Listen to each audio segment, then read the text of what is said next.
Welcome back, fellow fans of Clash of Clans, or if it is your first time here, thank you guys so much for stopping by, spending a few minutes of your day with me, and these beautiful, perfect storm 3-star attacks. Now, the reason I call them the perfect storm is, first of all, if you're familiar with the new Builder base, you'll know that 3 stars against high-level Builder Hall 6 bases that are well designed are extremely unusual, and that also means they're very difficult to replicate. It's not like you can say, okay, this is the strategy for this lithium base. Tell me you can see the lithium there, the L, the I, the periodic table. But right here, check out that battle machine as he just barely had enough time to grab another charge, and then the impeccable timing of the battle machine to be able to get that right crusher down before it got a chance to compress one more time. And that right there is part of the perfect storm, the absolute ideal timing of these units, and it's beyond the attacker's control. At this point, you're really just hoping, like, check that out. I mean, come on. The battle machine absolutely goes down if that crusher gets him, but somehow the cannon cart gets the job done.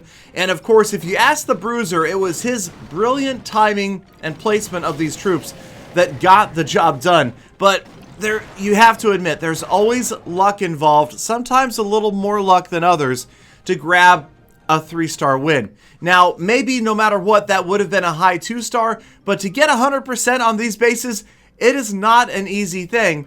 And here is the Lithium base one more time, slightly different attack strategy, but again with the Giants. So the Giants really strong, especially against this base layout, and the fundamental is going to be pretty much the same. Use the battle machine to distract the multi-mortar, use those Giants to get in there and tank the other defenses, and let those archers go in. Hopefully the Giants are going to attract fire from everything in the area, and also trigger the mines, the spring traps, before you lose all of your archers in behind. As you can see, the Giants are going to converge on the multi-mortar. It is out of the way, and then they're going to help out with the crusher on the right-hand side, while the roaster is on the Giants rather than the archers. So it's really coming down to that old fundamental of using tanks to protect your DPS, but also, once again, some brilliant timing of the battle machine right here, and the archers just out of range. Pretty much everything on the left is going to fire down at the battle machine, and that's going to let the battle machine keep more archers alive. And soon enough right here, well, there's only one defense left that can prevent the 3-star. No chance that it is going to stop all of these units, and Circle is going to grab another 3-star over this Lithium base design, which is super popular right now, you guys. All sorts of top players are using slight variations of this same giant box layout, whether it's an LI in the middle or maybe it's a C or just an L. A lot of these guys are using this base design, and we are seeing a few 3-stars even without the use of Night Witches. And I mention Night Witches for a couple of reasons. One is they're usually involved in most 3-star attacks we see today. And number two is they are notorious for being super OP or super weak, depending upon how the attack goes. It really comes down to keeping them alive, but you have to remember that a Night Witch is far more critical, far more important, powerful damage output, whatever you want to call it, than any other smaller troop. So if you can keep your witches alive, that is going to vastly increase the chance of a 3-star. But again, a super risky move, and a lot of higher level players simply don't like to use witches because they can be somewhat inconsistent. Right here, Alex Housen, though, doing a great job. The 2nd star for the Builder Hall is happening, and he's got both witches still alive. Okay, we just lost one. Okay, we just lost the other one.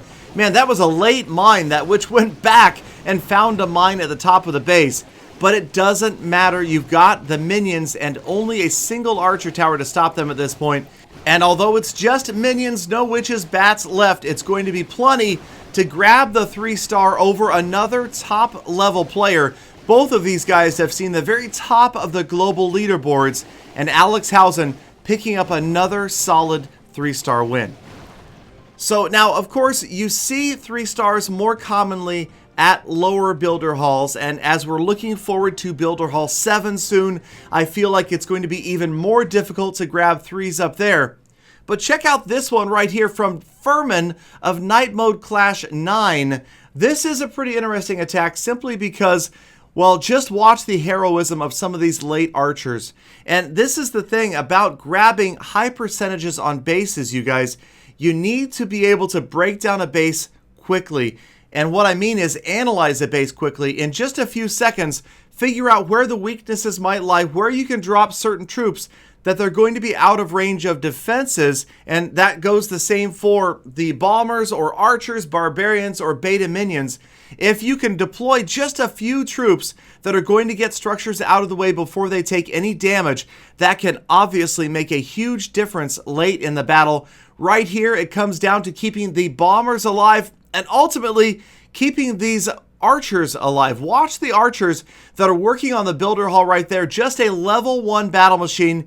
Now, of course, Tommy's multi-mortar was under construction, so that is a huge disadvantage to him. But nonetheless, you would still probably not expect a 3-star win right here. You're also going to lose the battle machine. Fuhrman doesn't have a lot of units left, but check out the archers on the left-hand side as they are just barely going to get that archer tower out of the way with 1 shot to spare. And yes, nothing left to stop the archers. Only a crusher, and as we all know, the archers will easily outrange the crusher. So with a minute 30 left, Fuhrman had plenty of time for these archers to casually wander through the rest of this abandoned village and take down every single structure. Now, as we watch the rest of this attack, I just have to point something out, and that is an issue I keep hearing more and more about. It's refreshing right here to see a Builder Hall 5 face another Builder Hall 5. But I know, even from personal experience in my Builder Hall 4, that we're seeing a lot of 5s facing 6s and 4s facing 5s. And I know it's an issue. A lot of people not happy about the matchmaking. I am headed to Helsinki in the next week. And I tell you guys what, I promise to ask the team specifically if they've got plans to do something about this and if we're going to see a change in matchmaking, or if not, why.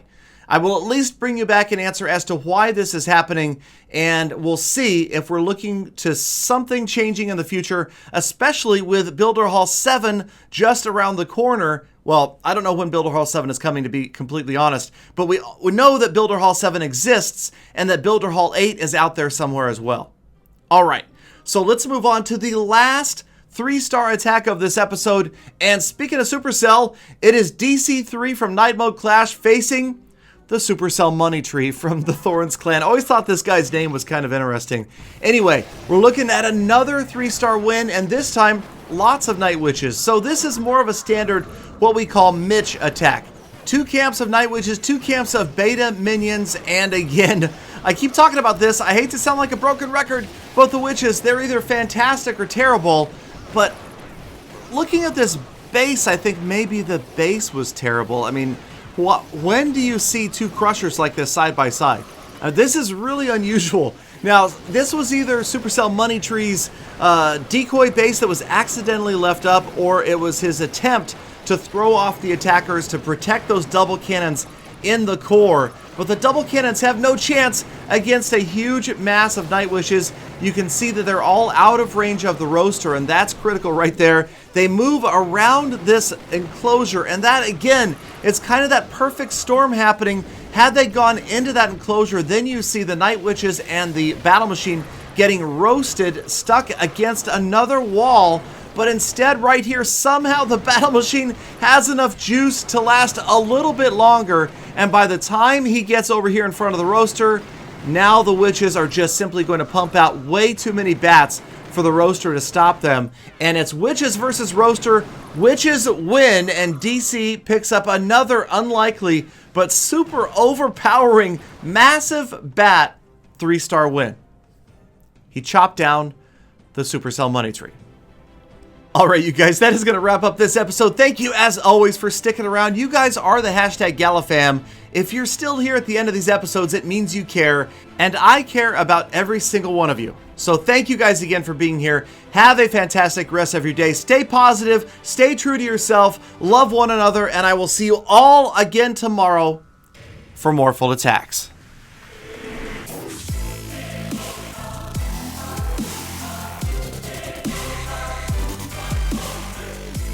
Galadon, chop down the Supercell money tray. You're a punny man, Galadon.